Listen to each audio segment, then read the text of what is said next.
The CEO for Vault Technologies, Tiffany Tate, is joining me now to discuss the importance of preparing for a public health crisis, how the right software can help manage a pandemic, and the need to address systematic inequalities in healthcare. So thank you so much for joining us. And I understand you've developed an application marrying public health with technology through something called PrepMod. So what exactly is that and how does it work?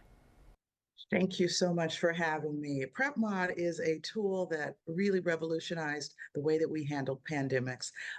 It's a mass vaccination application. Actually, it's a mass public health application. So you can, anytime you're doing public health services on a large scale, you can use a tool like this to automate the manual processes. So in the old days where people would have to call and be on hold forever just to get an appointment, you can now use a tool like this where you go online, put in your zip code, your address, and the proximity where you're seeking, and it gives you a list of all the clinics that are near you.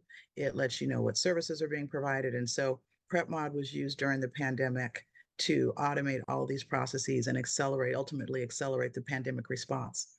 Yeah, so would you say that that's what kind of inspired this technology? So what inspired the technology is several years before the pandemic, I was running a program that provided health services in schools, a company that provides health services in schools and other community settings. The first year that we did this, we ended up with 10,000 pieces of paper because you need to get consent or permission from a parent in order to provide a health service to their child in their absence. And so I had all this paper that needed to be transcribed so that I could bill insurance companies, so that we could report it to government databases. And I said, there's got to be a better way. Also, I always had in the back of my mind after the H1N1 pandemic in 2009, where everything was so manual, we had lines that were wound around the block, countless people standing in lines in the dead of winter using clipboards and papers and pens to provide all their information. And then we also had this bank of data entry people putting all this information in real time that reminds you of like the 1950s. And I was thinking there has to be a better way to do this. And I had been hired by several states and several jurisdictions to be a consultant for their H1N1 pandemic. And one of the things I did when I looked at all these lines and crowd management, it reminded me of Disney.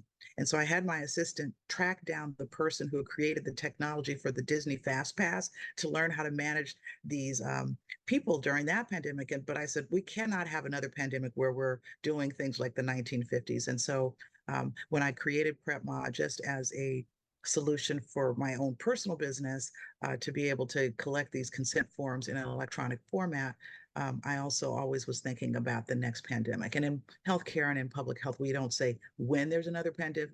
If there's another pandemic, we always say when there is another pandemic, because another pandemic is coming and we need to be prepared.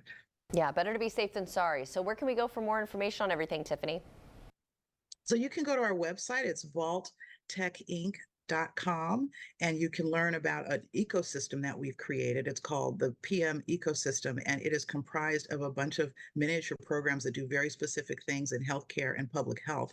And it allows the client to build their own adventure. Every single state and every single county and jurisdiction has different needs based on their population. And so we don't believe in cookie cutter solutions where everybody has to use the same system. Instead, we've built our technical architecture in a way that people can say, well, I want inventory management and I want patient registration and I want scheduling. And another person might say, oh, we want only messaging and patient matching. They can build all of this together. And so you can learn about that on our website, as well as a lot of programs that we have, because one of the really important things in terms of health equity in public health and healthcare is having a diverse workforce, people who understand the different populations.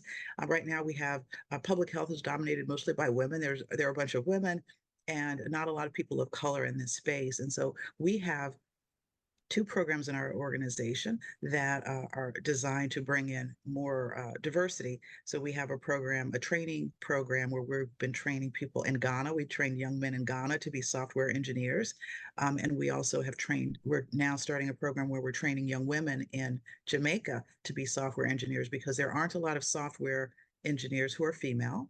And what we've learned from the pandemic is that we are all connected, whether we are in the United States or outside. And so we want to build these relationships with other nations, raise the awareness about the importance of interoperability and engaging the diverse backgrounds of folks so that we can build systems that work really well in times of pandemic and not. So we've got that training program, and then we also have an internship where we bring young people into our company and they can learn about software engineering, um, project management, quality assurance.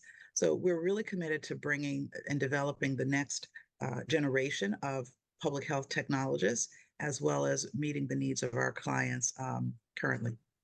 Well, thank you, Tiffany, for joining us today and telling us all about it.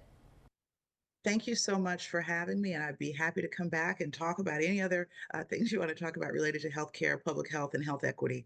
Wonderful. And everyone at home, if you'd like to see this interview again, you can head to First Coast News Plus.